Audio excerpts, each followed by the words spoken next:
Ana jana tratabçı köşeli ana. 1956 жылы Су Ташкындоо партиясынын имараты болгон.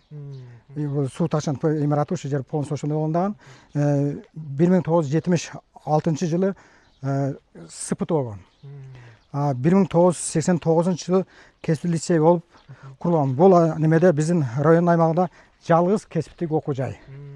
Андан сырткары бул биздин окуу жайга Кадамжай, Лейлек райондордон кесипке муктаж кесипке адистерди, айыл чарба өндүрүштүк устаттары, трактор механизация ошол адистер боюнча 2 жылдык мөөнөттө окутуп келебиз. Мурда 3 жылдык болгон эле.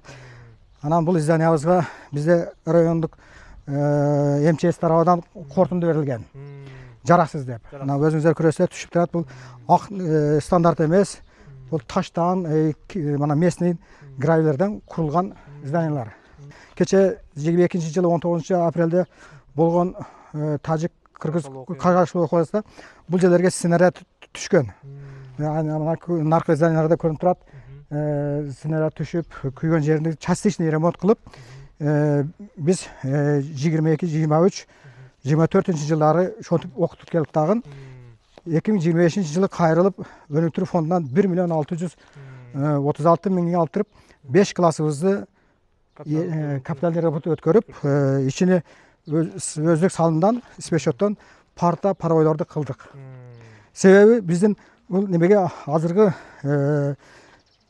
заманыбызга жараша кесипкөй адистерге муктажбыз.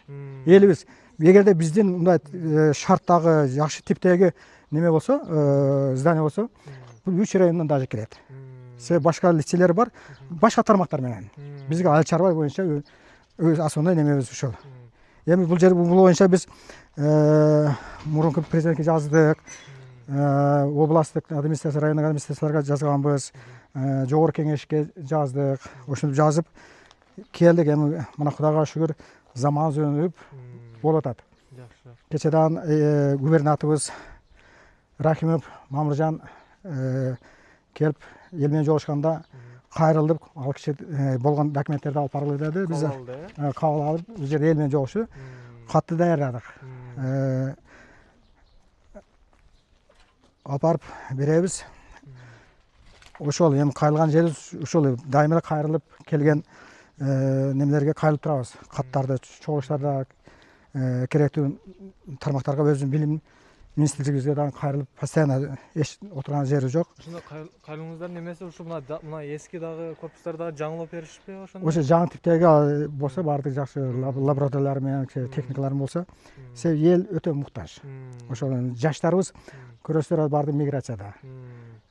Бизден алган документтерин мына биздин өзүбүздө эмес, чет өлкөдө иштегендер бар, Европада иштегендер бар, КАМАЗ барбы, трактор барбы, жеңил техникалар бар, сварка, айыл чарбада бизде ветеринария бар, сварка, трактор бар, швеябыз бар, ашпозчулук бар, компьютердик немелер бар, адистерибиз 2 жылдык мөөнөттө, 10 айлык мөөнөттө и кыска мөөнөттө, 3 айлык мөөнөттөрдөгү окуучуларды неме кылабыз. Азыр канча окуучу окуйт азыр? Азыр бүгүнкү күндө 197 окуучу окуп атат азыр бизде.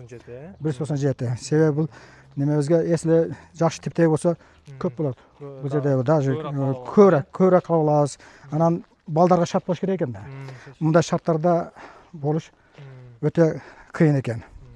Себеби балдар келет, бизди көрүп туруп, ал жатаканабызда кече неме кылганда көп жатакандан көп көрөсүздөр. Ал деле ошондой да. Барга мүмкүнчүлүк бошунча ушу балдарга мына көрүп турасыздар. Мына жарылып, тоскоолорду көрүп, арты жадан көрөсүз. Частичный все таки колубуздан келишинче ушу 2025 өнүктүрүү фонду жардам берди. Аны өзүбүздүн спешоттон келип ремонттор кылып атабыз. Мына көрүнүштөр бул жагыбызга жетпей мына көрүп турасыздар да. Зданиялар ошол жагга, бул жактарга финанс жетпей калган. Ичиге мына парталарды коюп, анда эски жерлерде алып тартып ошо көрүп турасыздар. Биз эртең ремонттоодон ушуларды ремонт кылып чыгабыз, частичный ремонт кылып чыгабыз, болду. Барабыз. Частичный ремонт кылып турабыз.